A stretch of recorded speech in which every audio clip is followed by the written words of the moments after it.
Hi, Kathy here, and I wanted to share some information about my new digital newsletter, Your Path to Career Bliss. This monthly newsletter explores one key career, leadership, or personal growth topic that is essential for building a happier, more successful career or business. Every issue offers a selection of the most read articles that I've ever written, along with riveting podcast interviews with some of the nation's top experts, as well as career assessments, resource recommendations, a subscriber highlight section, and an Ask Kathy column, and more. We've made it as affordable as possible with 2 tiers to choose from, and the first month is completely free, and you can cancel at any time. I hope you'll join me in this program now. Check it out at kathycaprino.com/newsletter and get your free issue today. Thank you, and here's to your path to career bliss. You have to know how, but I think with personal finance, it's not enough just to know how. We also then need to be able to take and apply these things and make them real in our lives. Hello, everyone. This is Kathy Caprino, and welcome to my podcast, Finding Brave. I've created this show for everyone who longs to create something bold and brave in their life, to rise up, speak up, and stand up for who they are, and to reach their highest and biggest visions. Each week, I'll be speaking with inspiring guests from all walks of business, leadership, entertainment, the creative arts, and the entrepreneurial world. And they'll be sharing their intimate stories of finding brave and offer their best strategies for building your most rewarding, joyful, and meaningful life, business, and career. Here we go. Hello, everybody. Welcome to another episode of Finding Brave. I'm choked up even before we begin this show today because, if you're listening regularly, I interview people who are rocking it at a very high level and are making a very big difference and an impact. And I'm also featuring people like my amazing guest today, Pati Jinich, who's, to me, embodies everything that this show talks about, everything that this show hopes to help people do, which is, in my opinion, that I'm going to tell you all about Patti, marry up everything that we are, from who we were as children to the trials and tribulations that we had, to the careers that we had that failed or rocked, but we needed to change them, to the end point where we're making an enormous difference in the world using everything we are. And that is Patti Jinich. Oh.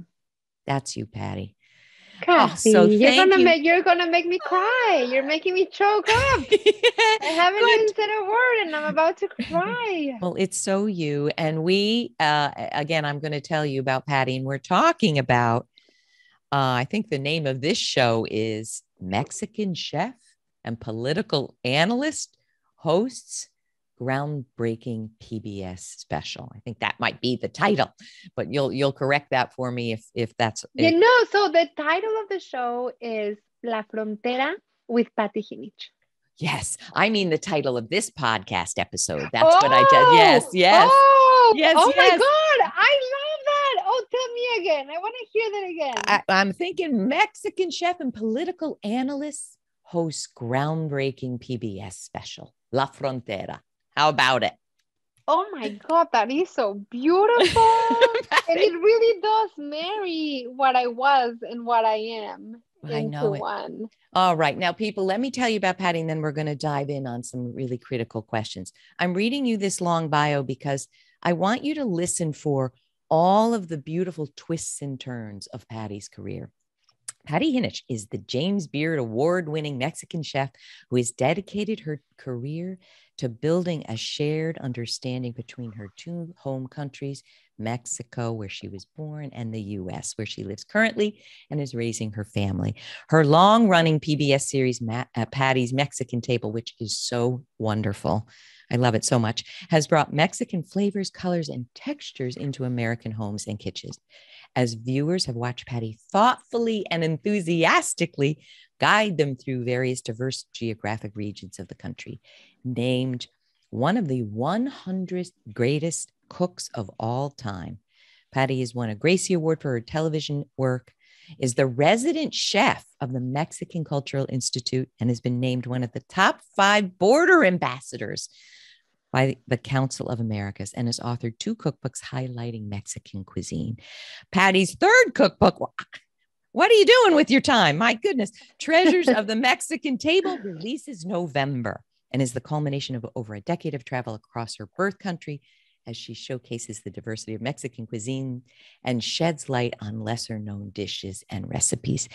And even more pressing right this moment, Patti makes her PBS Primetime debut as the host of the new culinary travel special, La Frontera, which highlights the fascinating yet misunderstood, that's a key term here, U.S.-Mexico border region where countries and cultures collide. Oh, welcome to the show, Patti. Holy crow.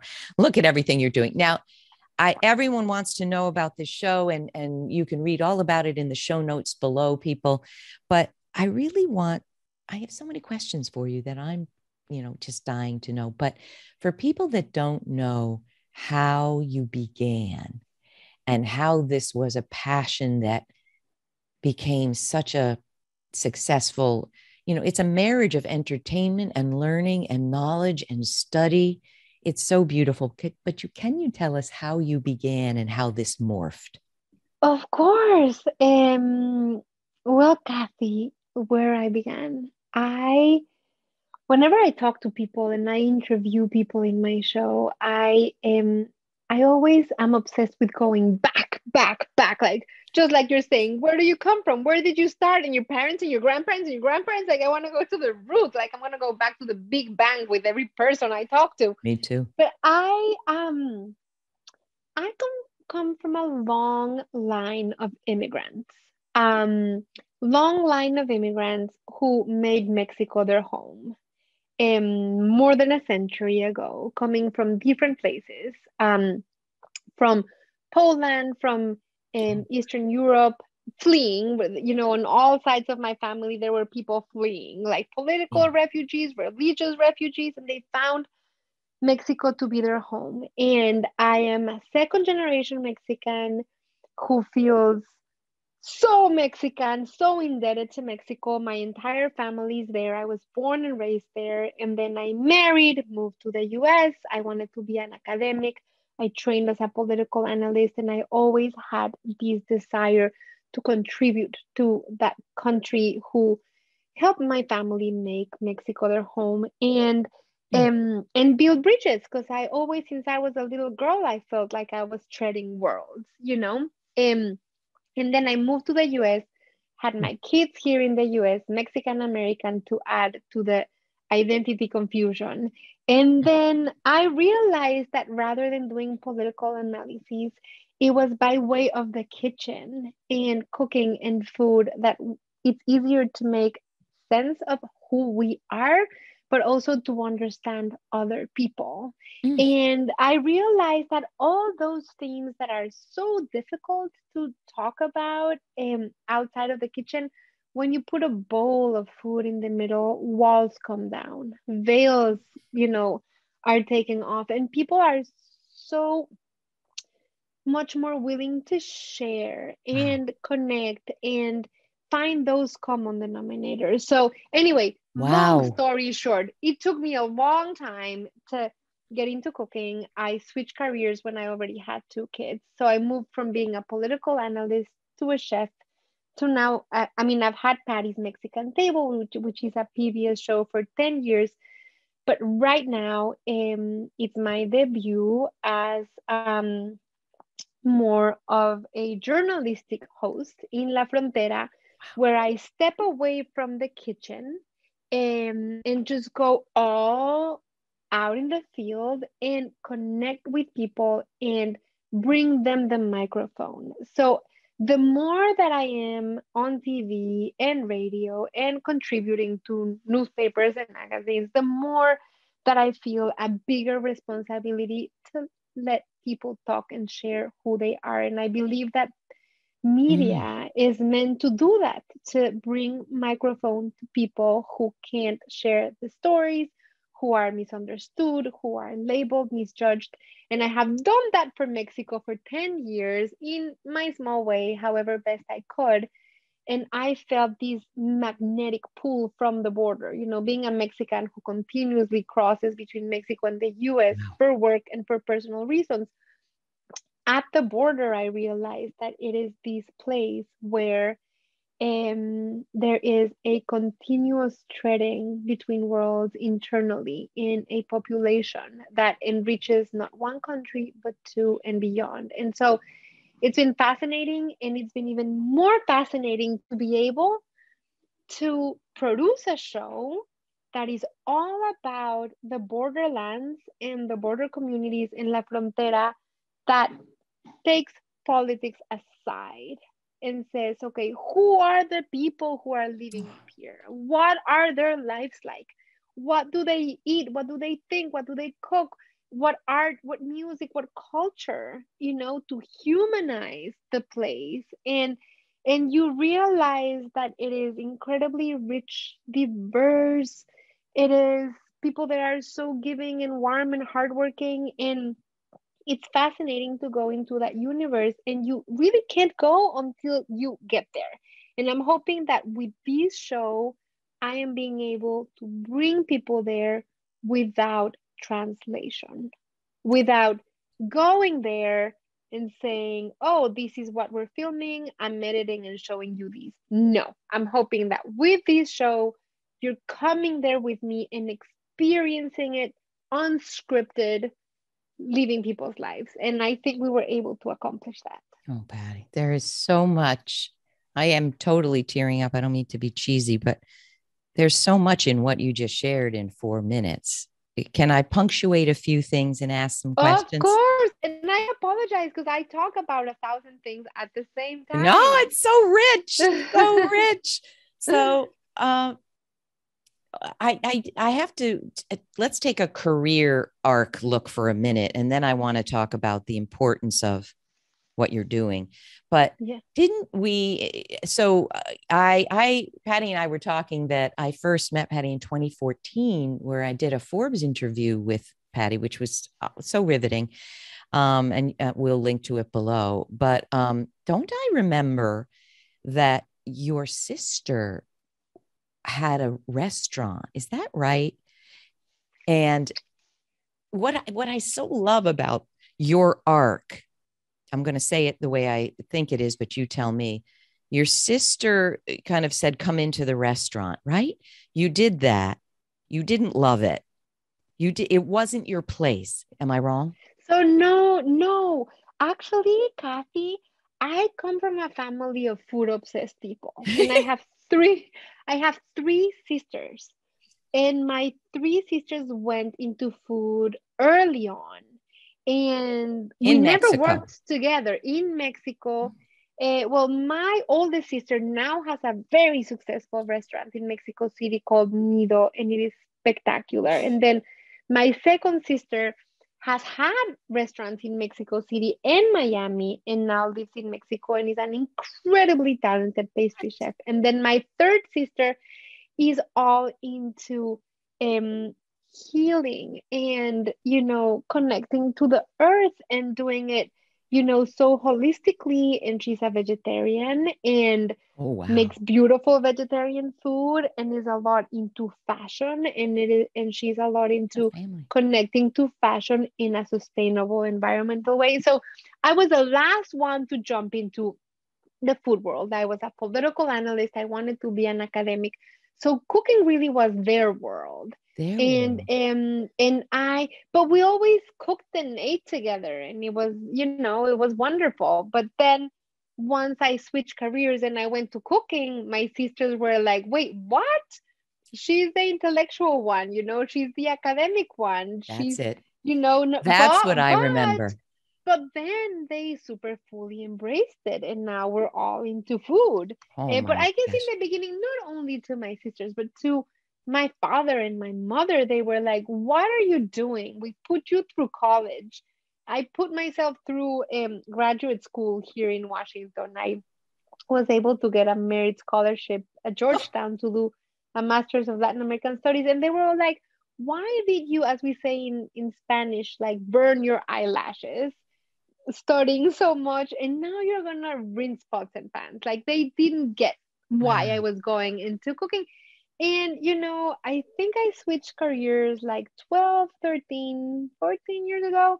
But now it's funny because I jumped into cooking, didn't want to do anything with political analysis. I just wanted to jump into food and connect people through food and our heritage and traditions and break myths and misconceptions about Mexicans and immigrants outside of Mexico.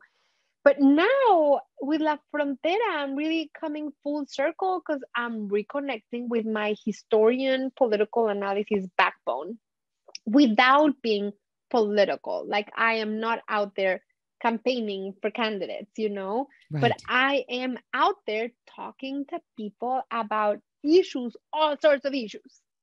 And especially, I wanted to go to La Frontera. And of course, you can't ignore the elephant in the room. There is a wall, there is the border.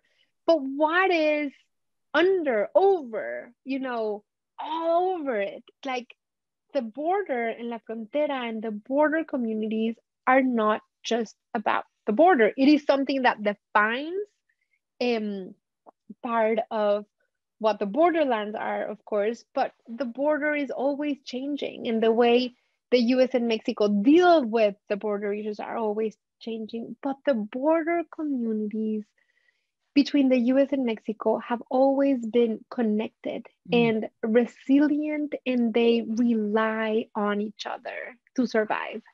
Oh, questions. Amazing. So, one thing I also want to talk to you about, and then we're going to talk about the show and the border and why we need it so much, the border communities and why we need this show so much. But I want to ask you this because I haven't had on the show many people that touched on something that I'm thinking I hear from you, but you tell me if I talk about me for 1 second. I've been writing for 10 years. And in the beginning, it was what I thought.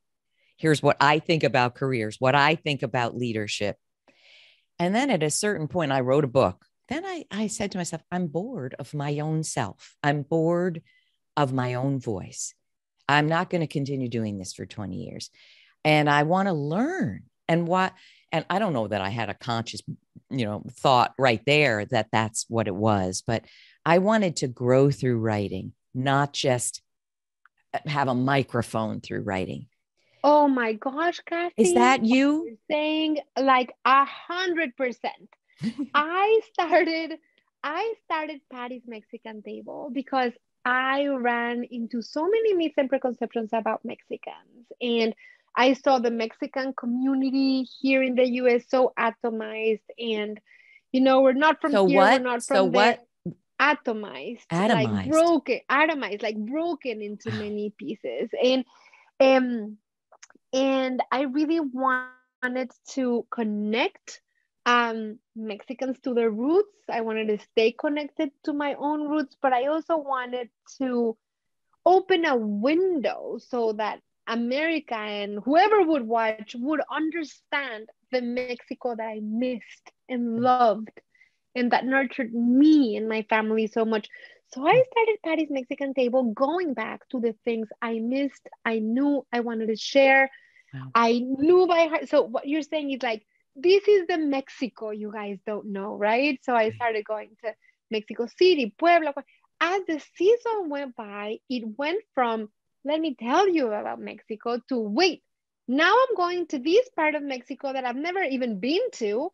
I'm talking to these people that I've never met. I'm eating these foods that I didn't even know existed. And it was like a humbling experience of, okay, I've shared all I know and all I missed, which was this limited, but now I want to learn all about my home country and how Mexicans are evolving in the US. And it became the exactly what you're saying, this fascinating experience where I'm just bringing my audience along to learn with me, to experience with me. And it builds this bond of companionship because I'm not talking to them. they're living with me, what I'm experiencing, and I'm just trying to ask the questions, you know. I'm incredibly curious. I want to know it all. And I give people a microphone and That's it. let them share and eat and explore. And the culmination really, I think, is, which I'm just getting started. I feel like I had to take my career in these paths so that it would be really much more substantial and meaningful, and that I could use these platforms now to bring the microphone to those who don't have the That's microphone. it. And it's become incredibly fascinating, humbling, life-changing, and just makes me marvel at all of the things that I know, which the more that you learn, the more that you realize that you didn't know anything to begin with. And That's right.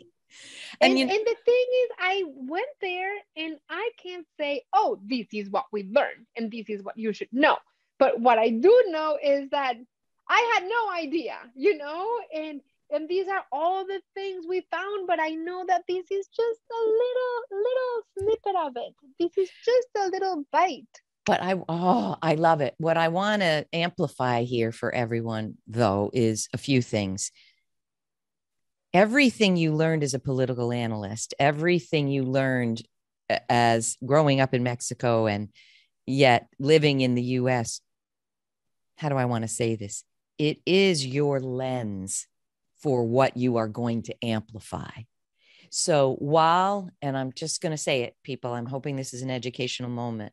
While you're giving the microphone over to others, it is what you are curious about and what you have respect for and what you have passion about that is going to be the lens and the shaper and the filter for every show you do, for every show I do. In other words, that's why learning and growing and self-mastery is so important, even when you're handing the microphone over to someone else.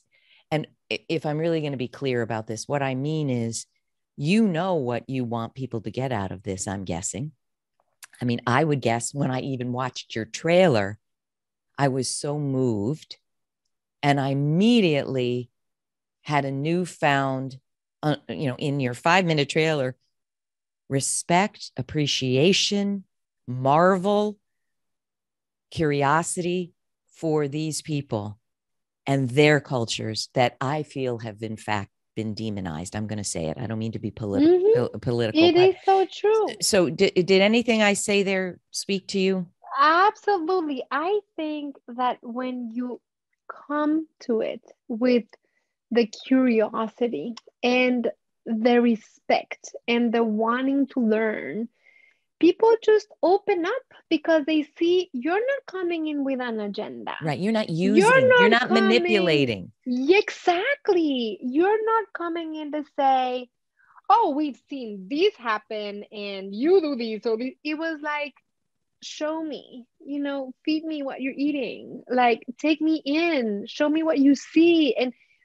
And it's really this curiosity, which I find the more I do, the more curious I get, the less satiated I am, and the more I want to know. And when people realize that you want to know what they want to say, and you want to help them get that message across without translating, manipulating, there's this bond of trust where they feel comfortable with you. And I love the unscripted side of these, because you're really going where the people are letting you go. And the more comfortable they are, the more they will go to unexplored, fascinating places. So just like these, I mean, there were so many things that were surprising and interesting when we were filming in La Frontera. We went to Marfa, for example, which is a huge art place in Texas, but it's this tiny little town in the middle of nowhere.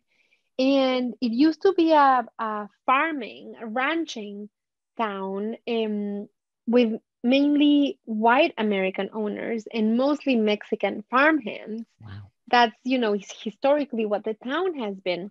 But it became a big art scene when Jeff Judd moved there, and then the Chinati Foundation opened. And anyway, it's a very important international art scene. And we went there to eat barbecue with these people who are making the most absolutely amazing barbecue called Convenience West. And we were talking to them, people from Marfa who have been there for generations and generations. And we started talking about the impact of the international community coming and if they feel part or not of the border, which they don't. It's so fascinating because all along the border, every border town is different. You would think all the Texas borderlands are the same. Well, no, it'll blow your mind. But even Tex-Mex in one place is completely different from the other. And the people and the stories and the personalities, like El Paso is very metropolitan. Laredo feels very traditional, but very economically focused and with a crazy drive. But anyway, Marfa, we started talking about the food, and suddenly they started talking about how Marfa has been historically a very racist, segregated community.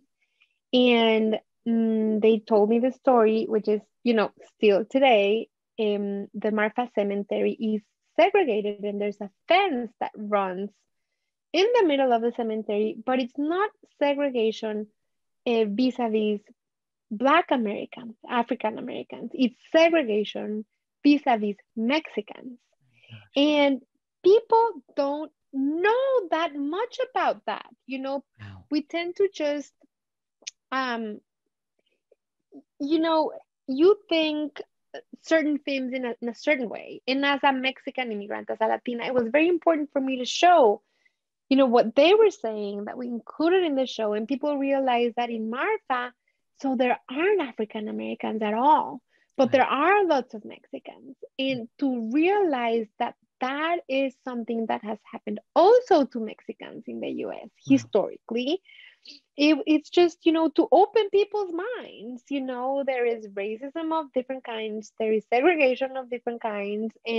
And for them, they brought it up themselves, and they want things to change in their community. And anyway, so just like that, then we went to the Rio Grande Valley, for example, where we met a Japanese American family who's raising cattle from Akaushi beef, which is Wagyu beef. And they have strong Japanese roots. They're third generation Japanese American, and they're contributing these beautiful Wagyu beef to this country. And these were Japanese people who came, who were migrant farmers in California, who were put in concentration camps after Pearl Harbor, then got out, had nowhere to go, went to Texas, became Texan migrant farmers, and then they got into cattle. And now these strong Japanese American women, one married to Hispanic, like long line of Mexicans, but the border crossed them. They don't even speak Spanish anymore. And the other one married to an American. So it's like a Japanese American Mexican family, and they're growing these beautiful cattle, producing Wagyu beef with the strong Japanese roots. And they're so proud about their heritage and thinking about how proud their grandparents would be about what they're doing. And they're enriching this land and this country with things that they're very proud about from where they come from. And so you eat the most incredible Tex-Mex fajitas made with Wagyu beef, and you don't know what hit you because you've never tasted beef that delicious. And it's breaking myths. The That's border it. is not just Mexicans. There's Japanese Americans too. There's Lebanese Syrian too. There's Haitians. There's Cubans. There's Jews. There's Muslims. There's Catholics. It's saying, you thought this was the border, and this show is all about, let me give you a slice of the border pie, so you can get an idea of what this is. And I don't even know the richness and the depth and the diversity of it. I just had a little slice of it, and I can't wait to go back for more. Tell me what you think about this, and then I want to ask you another career question. But what you just described to me is not just about the border between the US and Mexico. It's what humanity is. You just shared 10 major themes of what it is to be a human and what it is. In other words, we come, we see what we have, we bring who we are, we shape it so that it's an amalgam of who we are and who we want to be. And that uplifts everyone, right? I mean, and you also talk about racism, but in a different way than we're used to talking about it in the cemetery. I mean, sad to say, society is hierarchical. There's dominant cultures and there's subcultures, and there's been prejudice against people and discrimination from the beginning of time. I mean, what am I right? What all these themes to me show, yes, how rich this specific culture is, but how it's so individual, but it's so universal. That's what I'm getting at. Is that it? Yeah, and it's evolving, like where two countries meet, where Mexico and the US meet, has had and will continue to have a historical evolution as both countries continue to evolve, but the people at the border, and many of them are families who were split apart. Wow. And then part of the family became American. Wow. Part of the family remained Mexican. And there's these blood ties between people who are now, after generations, living under different habits, customs, laws, legal systems, beliefs. But the connections are so strong in that, regardless of anything, they're neighbors and they need each other to thrive economically, to have something to eat, Right. Wow, so Patti. so no, really, really fascinating. And also what happens to art and culture in a place like this, because some things get very attached. Like when people get close to the border, leaving the border, you want to hold on to the traditions and the things that you grew up with that make you Mexican or American. But at the same time, there's this door that opens where new possibilities that couldn't exist anywhere else thrive. So, for example, we met with this female mariachi band. Wow. Incredibly traditional, classic mariachi band with their suits and their ties and their bows and their guitars and the songs, like so mariachi. But mariachi has always been male dominated. There is no possible way that I would have grown up in Mexico City seeing a full female mariachi band. That's just not possible. But at the border, it's possible. Oh, how beautiful. So there's these at the border, like it's possible. That's a openings. tweetable. Yeah, at the border, it's possible. And just like they're trapped, being labeled and misjudged, and they're so tired of it. Yeah. And at the same time, there's all these new things that they can do, because in this place where people have the continuous access to two languages, two cultures, two foods, there's the creation of something new. How wonderfully brilliant. So all right. really wonderful. Oh, I'm aware of our time. I want to ask two more questions, Patti. Can I? Yes, of course. One is about careers, and one is about the biggest lesson you want us to learn from the show. Let's go there first. The biggest, if you had to choose one thing, and lesson might not be the right thing, the biggest message, the most meaningful thing, what do you think from the show? Well, I think that things that tend to be a third rail, things that tend to be demonized, as you said, misjudged, severely labeled, most times it has to be because there's so much in that needs to be unpacked. And I would love for people to come into the show with open minds and open hearts and just watch the show without thinking, this Without is what an I think agenda. about the border, without an agenda, and just experience, because we really landed there with no agenda, just saying we want to live the border life. If you open your doors and you open your homes and what you do, just want to be with you for a little while. And when you come to a place like that, just saying, I don't want to show that this is right or this is wrong or this is black or this is white or this is yay or this is nay. You just say, I just want to be here. Mm. This is what we did with the show. We're experiencing the place. Oh, wow, beautiful. And just in that act, you'll help us do the same. I love it. Now, here's a question that's really career oriented. People, after they hear this, they're going to go to your website. They're going to see the article from 2014. They're going to see your trajectory. So here's a question. A lot of people want to be best-selling authors, want to reach the top, want to have a TV show, want to be known as the 100 greatest blips. If you are the most humble person, I mean, I'm going to, it's just like pulling teeth to get this answer out of you. But if you were to be talking to an 18-year-old who had dreams of making a difference like you have, and I know you never imagined that you would be having a PBS series, 20 years ago. I'm guessing you didn't imagine that 30 years ago. What would you say to that younger you or that 18-year-old person who is clamoring to be the 100 best or have their own show? What would you say to them? I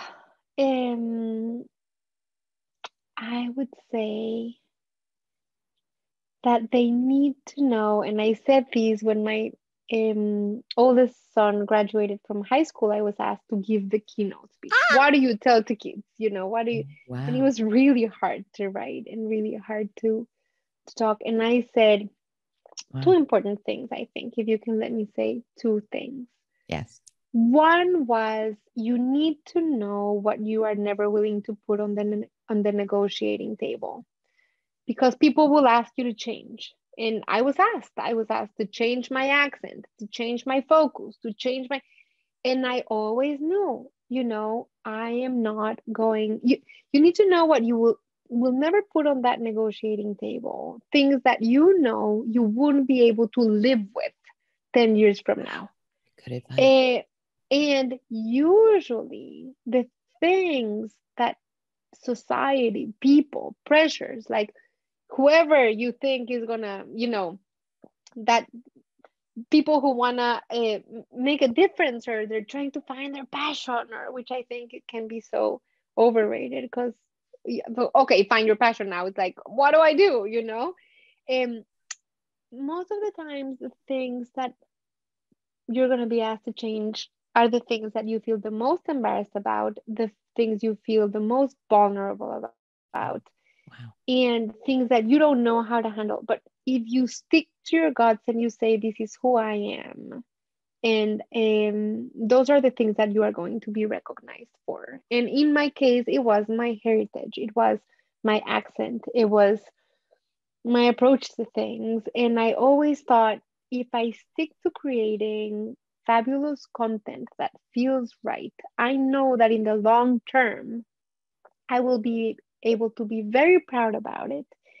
And it's really paid off,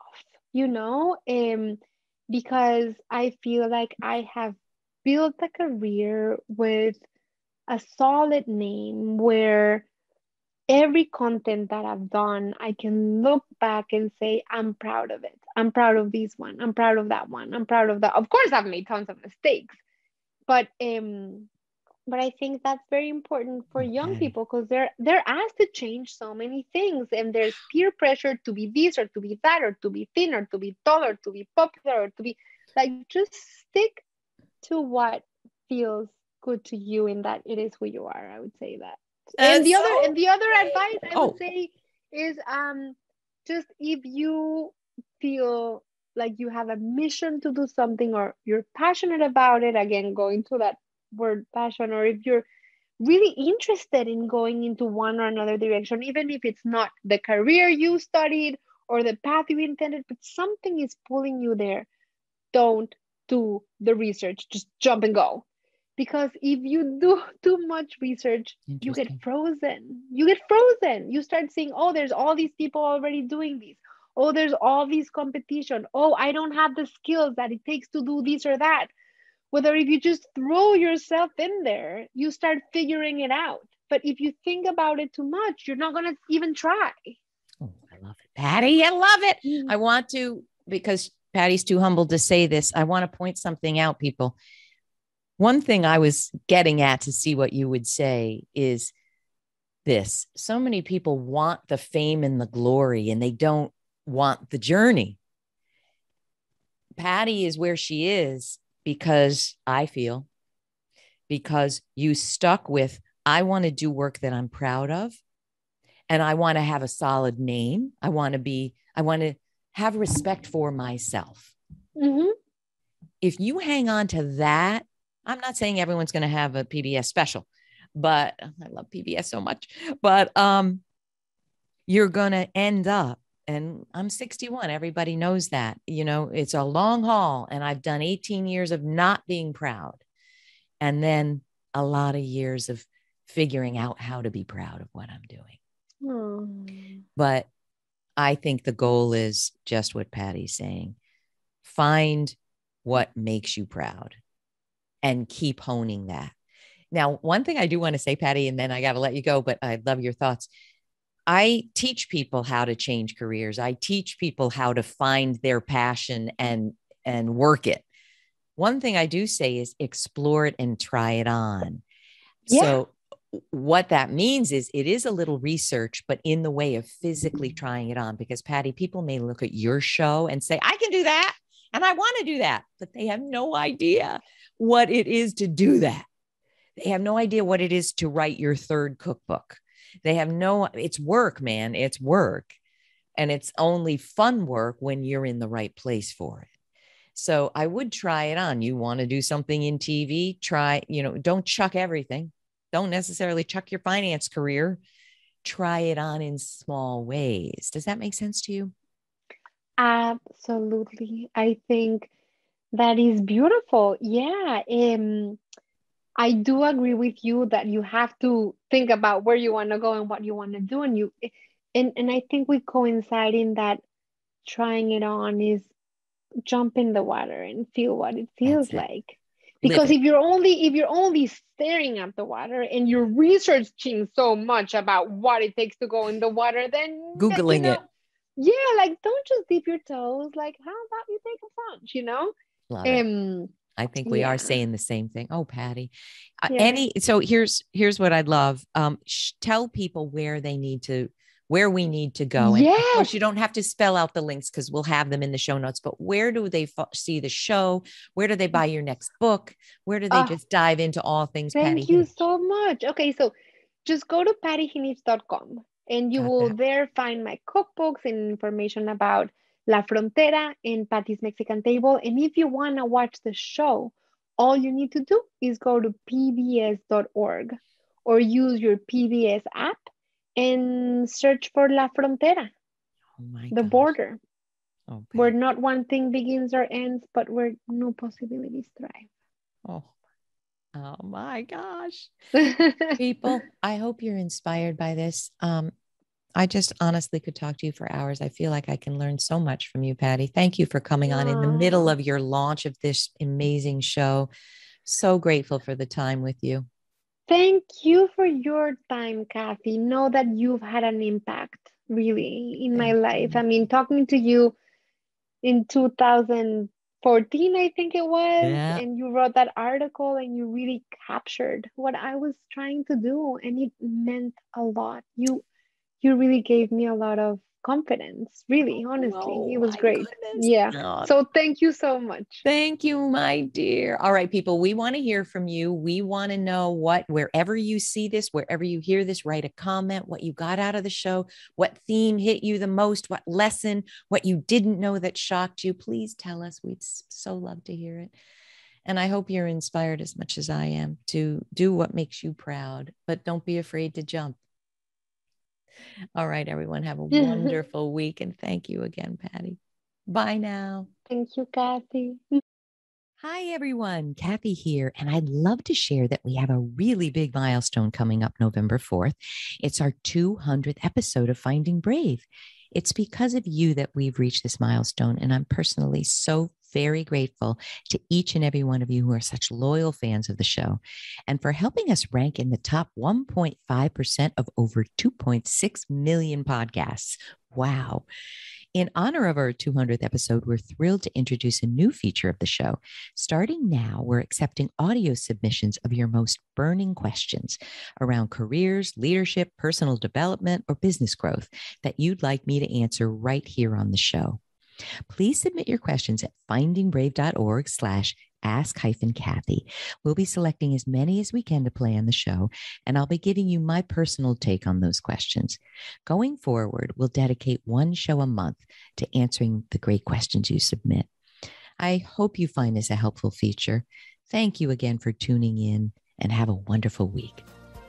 Thanks so much for joining us today. And please don't forget to check out findingbrave.org for more programs, resources, and tips. And tune in next time for your weekly dose of Finding Brave.